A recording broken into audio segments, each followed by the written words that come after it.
ফুটবলের সৌন্দর্যময় মঞ্চে আবারও মাথা তুলেছে বর্ণবাদের অন্ধকার ছায়া।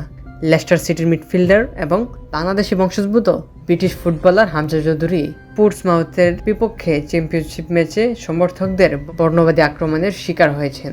পোর্টসমাউথের সাথে 1-0 গোলে হেরেছে হামজার দল লেস্টার সিটি। কিন্তু ম্যাচ শেষ হতেই সব নজর গিয়ে পড়েছে মাঠের বাইরের সেই অপ্রিয় ঘটনার দিকে।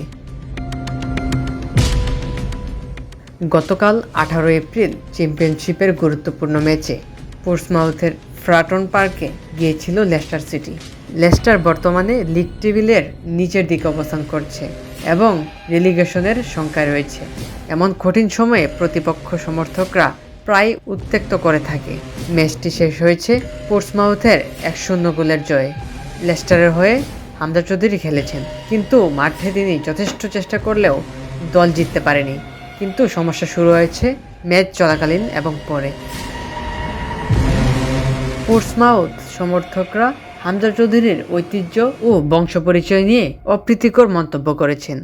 তার বাংলাদেশি বংশোদ্ভূত পরিচয়কে টার্গেট করে বর্ণবাদী গালিগালাজ ও অপমানজনক স্লোগান দেওয়া হয়েছে। হামজা চৌধুরী লেস্টার সিটির হয়ে খেলার সময় এই আক্রমণের শিকার হন। এটি শুধু মৌখিক নয়, তার হেরিটেজকে নিয়ে ট্রল করা হয়েছে। এটি প্রথমবার নয়।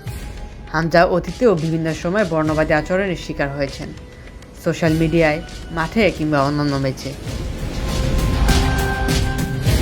লেস্টার সিটি ক্লাব এই ঘটনার তীব্র নিন্দা জানিয়েছে। তারা বলেছে যে বর্ণবাদী আচরণ ফুটবল বা সমাজের কোথাও স্থান পায় না। ক্লাব কর্তৃপক্ষ এবং সংশ্লিষ্ট ফুটবল অথরিটি এই বর্ণবাদী ঘটনার ব্যাপারে তদন্ত শুরু করেছে।